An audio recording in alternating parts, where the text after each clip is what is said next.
Hi, I'm Tim. Join me in this video as we'll discuss how you can get your original model, RC model airplane design published in one of the modeling magazines.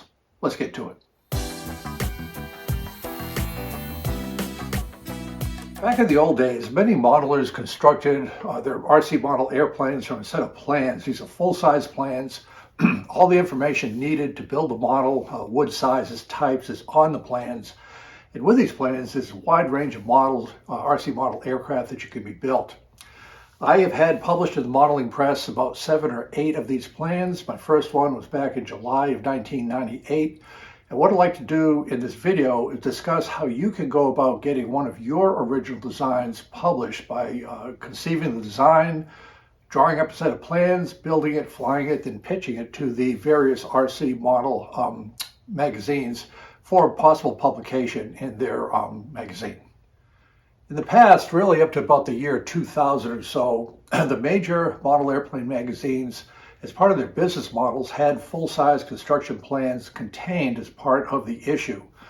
These planes were designed by various contributors, builders. They would draw up the plans, submit them, and it was just how the magazine made money. The magazines would make money by selling the magazines, some amount of ad revenue from the magazines, but a large part of their income came from their plans library because you needed a full set of plans in order to build a model. So what would happen is you'd mail in and they would send you these full-size blueprints, very well done, of the model airplanes that you would then use to build your version of that model. This approach went away basically due to technology. At the time, up to about the year 2000-ish or so, there were very few ARFs, or almost ready to fly models.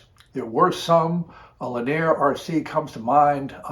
They were a plastic model. They didn't really have figured out the foam construction.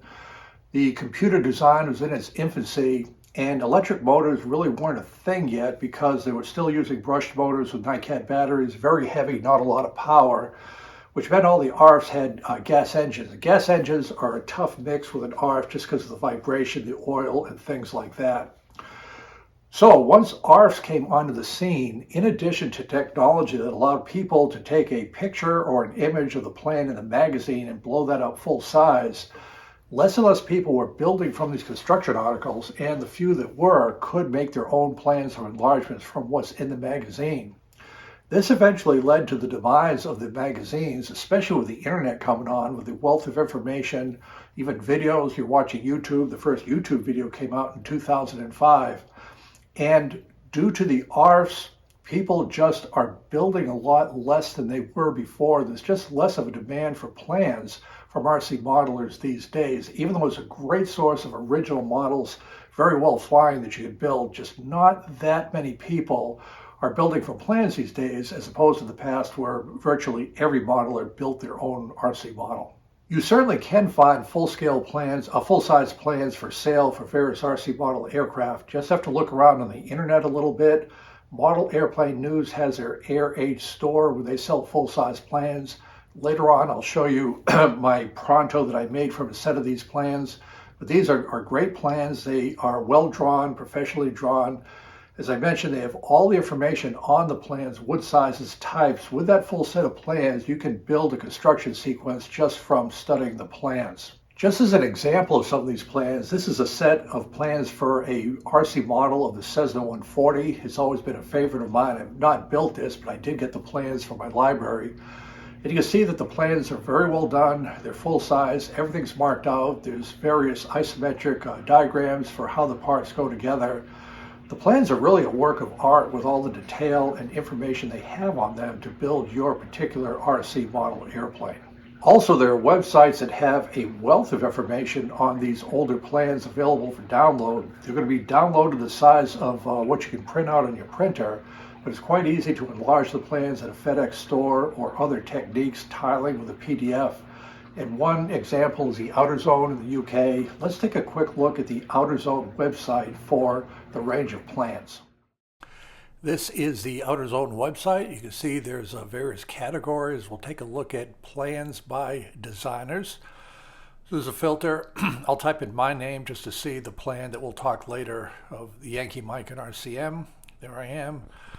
And a pretty good rundown. That is the Yankee Mike picture right there. Some specifics, when it was published, plan details if you want to click on that. And there's a picture of the plan, the completed plane off to the side, some data on it about the plan, and just some overall information if you wish to download and work on this plan. So let's go back to a more specific example of plans and modeling magazines.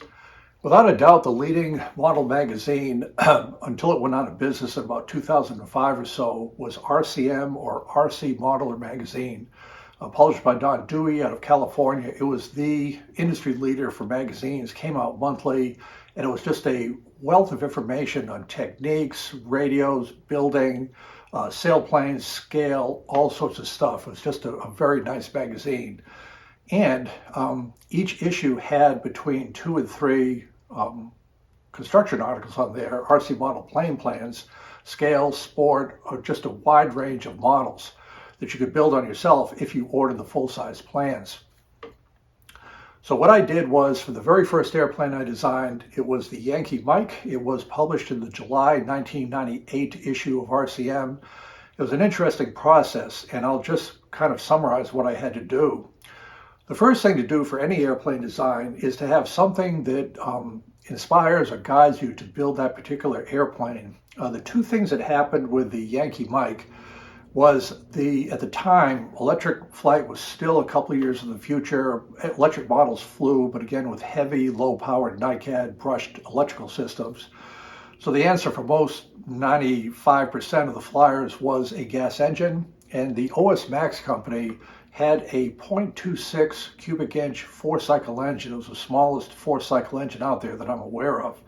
It was just a little jewel of an engine, 4 cycles, sounded great, looked great, and I just decided to essentially design the model around that OS 0.26 4-cycle engine.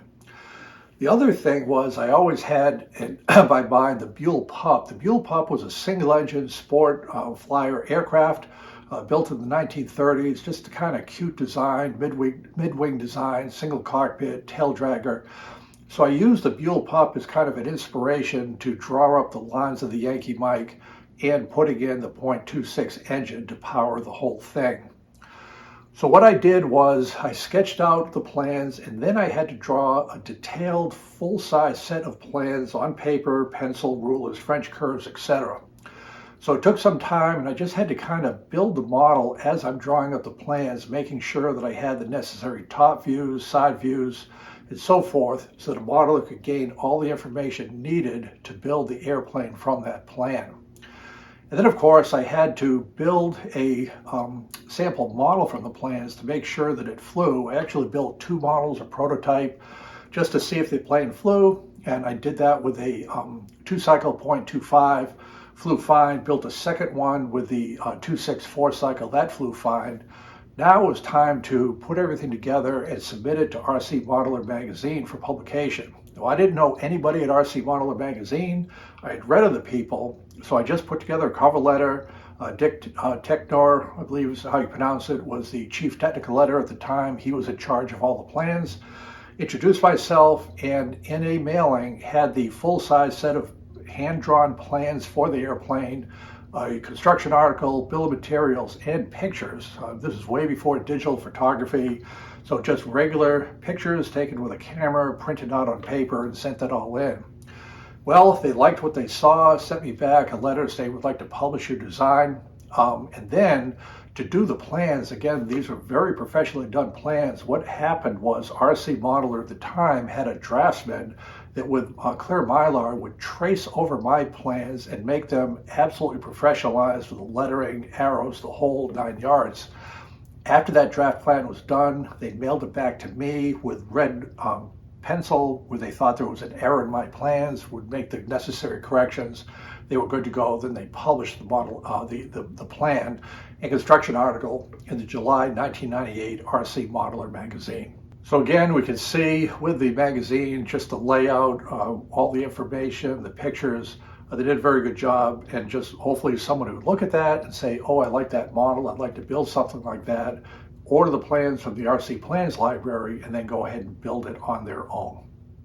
That process that I followed back in 97, 98 to get the Yankee Mike published by RC Model Magazine is basically what you do today to get something published. The only thing that's a little bit different these days is very few, if anybody, are drawing plans by hand these days. All the model aircraft plans are done on some sort of CAD or computer-aided design program. I originally used TurboCAD. Due to some cost issues and ease of use, I've switched over to QCAD. QCAD is a very affordable CAD program. I have a video and some tips and tricks for that. I really, really like QCAD. It's optimized for two-dimensional drawing, which is all we have to worry about for the RC model plans. And by submitting the computer file to a magazine publisher, they'll simply use that to publish the plans if it's of a good enough quality. So again, if you want to publish your own plan in any magazine, basically you conceive a design, you draw up a set of plans, you build the model, you test fly it to make sure it flies okay, then you put together a package and you just email it to the various magazines. You introduce yourself, say what you're doing with the model airplane, here's a plan. You'll of course have some pictures you'll include with that, and almost for sure you'll have some video clips of the plane flying. And the magazines, when they decide to publish plans, which they do from time to time, that can be the basis for the decision to potentially publish your RC model airplane design. I do have several videos that might help you on this journey. The first one is a video on just how you design an RC model airplane and take you from a clean sheet of paper to the finished design, just what I'm thinking about with size, wing size, placement, tail moments, all that stuff that you're going to have to figure out for your RC model airplane design. By the way, there's links for all these videos in the description. I also have a video on how to draw a set of plans, and the thing about drawing a set of plans is really you build it through experience and gaining a body of knowledge. I like to look at plans, I like to study them to see how various things are presented, how they're drawn out, how construction problems are illustrated. And by looking at various plans, you can emulate that and adapt it to the set of plans that you're going to build. And I do have a video on that. The other thing that would be very helpful in this journey is to build your own airplane from a set of full-size plans. Now, there are some planes that are very simple, some that are very complicated. I think an absolutely perfect start, if you've never built a plane just from plans, a pile of balsa wood and some plans and a finished plane, is the Pronto, which is a 1972 design by Dave Roblin. I got it from Model Airplane News at the Air Raid store. You can get the full-size set of plans. I've got a video from start to finish about how to use these plans to build a Pronto. The Pronto is a great flying model. It looks nice. It's probably one of my favorite models to take out to the flying field. And the video takes you from the beginning to the end, how to make this really simple model, a lot of straight lines, minimal curves that you could build. We'll take a quick look at the Pronto flight now.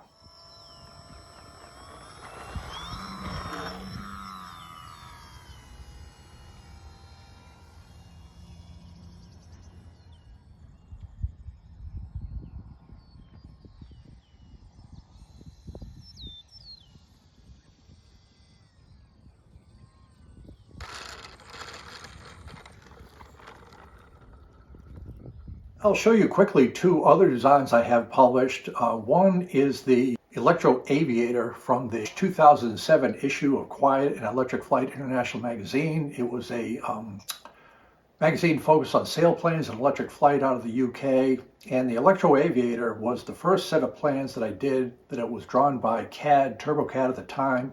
I actually mailed off the CAD files and had the parts cut out by a laser cutter, which is kind of interesting, worked out very well. But the Electro Aviator was a fun design. I think it looked good. It flew exceptionally well. It actually was an electric powered model with the heavy NiCad and brushed motor at the time. Flew well. It was limited with the power and weight of the batteries, but overall it was a very successful model that it flew. Really my introduction to electric flight as much as anything else. And another one of my more advanced designs was in the January 2014 issue of Quiet and Electric Flight International magazine, and that was of the 1911 Fokker Spin aircraft.